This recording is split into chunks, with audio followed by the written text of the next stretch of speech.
Welcome to 4 Oak Street. Well, you've just seen a few locos running there, and apart from an initial issue, everything ran smooth. But obviously there are things that can take away from the enjoyment of the hobby. One is obviously locos that don't run well, and secondly obviously track that causes continual derailments. But I'll talk about that a little later. So what have I been doing? So you've been looking at now the service station. So another next to it is the service station owner's dwelling. So you can see what I've actually done there is build some brick walls. Firstly, working out the site, how it's all going to work.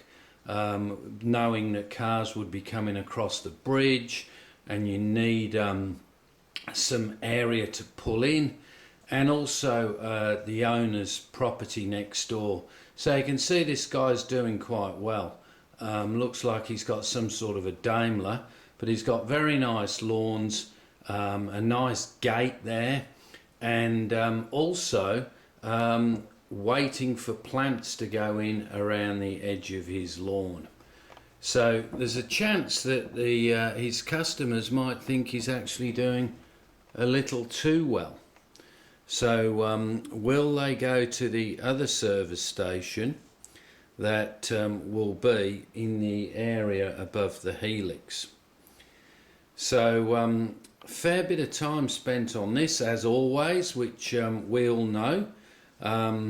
Also finished the wall next to the bridge on the far side, just in front of the new house.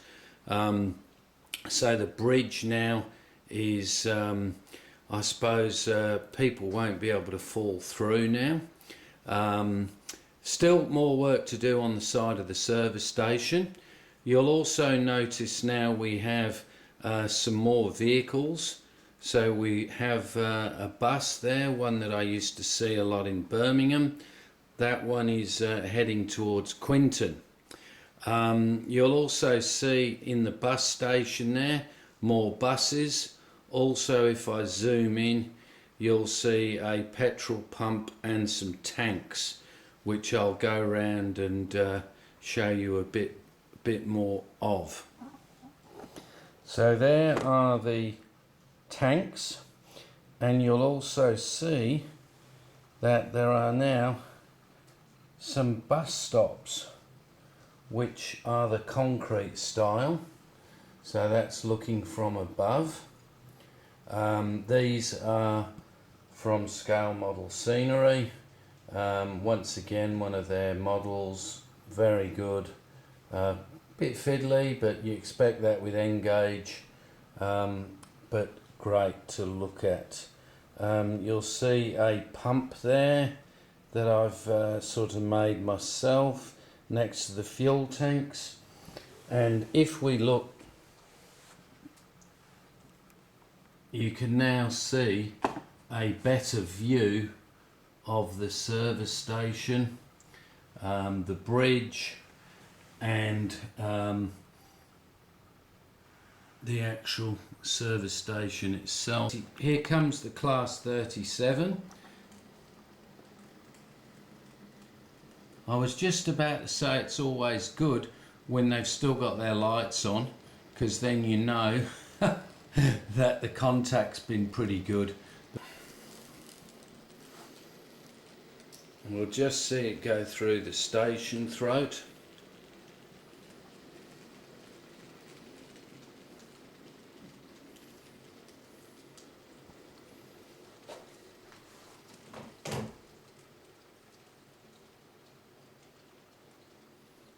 And I might add that it is running so much better now, and I did go back to the video that John Warner did for me, which shows him taking apart something fairly similar, and as usual I think I had a couple of issues besides dirt and oil. Oil tends to attract, if it's over oiled, tends to attract lots of fur and debris. And also I think the actual wipers weren't contacting all the wheels all the time, so that's definitely improved the running. So thank you, Mr. John Warner from Piccadilly.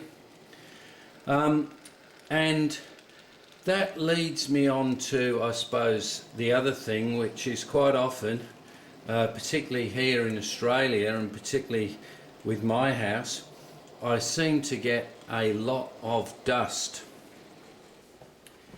Yes, so I get a lot of dust, and definitely when I look at the loco wheels, I quite often see that there's dust that actually needs scraping off the wheels, which I do with something that's not fairly sharp, but it can get quite crusty. And I'm sure if you get that on certain wagons, that can have a particular issue sometimes with derailments, because it seems that most derailments will occur obviously on points or diamond crossings, and or even double slips and single slips and areas like that. But obviously if you're actually getting derailments on normal track, then you do have an issue. But I think one of the things that you can actually do is you can actually just, particularly when you look on a video and you watch your trains run, when you see them on the big screen and everything's magnified, you can actually see in some cases the trains will ride up over certain sections, and it's particularly on board joints, and obviously if they do tend to bounce around a bit, you can get issues with things such as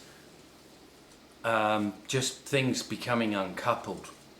So another thing that I think can play a part in derailments is if you've ballasted as well, and you can get bits of ballast that get trapped in various areas.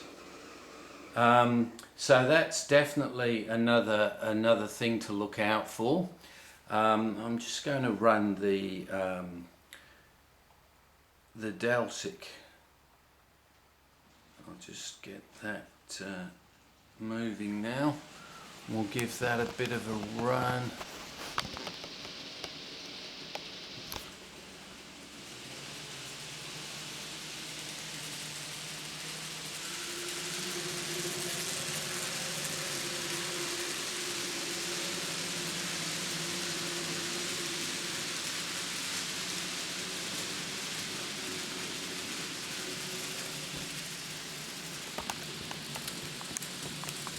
So obviously when you're ballasting, you've really got to make sure you clean up, because just one little piece of ballast can have an effect.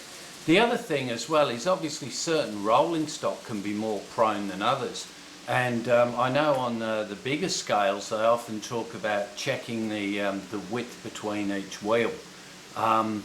So the other thing I want to touch on as well is, as you know, I'm quite sort of fussy in regards to gaps in sleepers, and I do use, and I've actually got some here,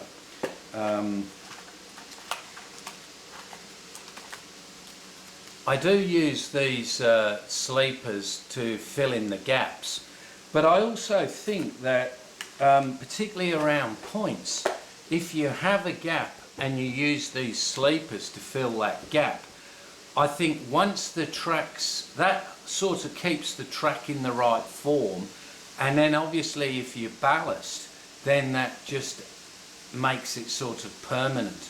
So I think potentially where you could have tracks coming into a bend and then into a point, maybe there's the option there that the track could fractionally open up a little bit. Anyway, that's just me being fussy, but another theory. So, I mean, one thing I did take from a video when I was in the planning stage was that obviously if you've got plenty of space, and I'm very lucky to have that space, you can just see the Deltic now. whizzing round the bottom section. I'm very lucky to have that space, but I think also using long radius points can definitely help as well.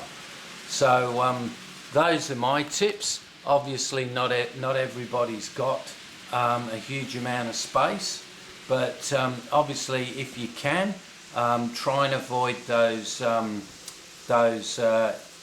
I suppose intersections where there's just so much point work. If you can spread it out, that's great.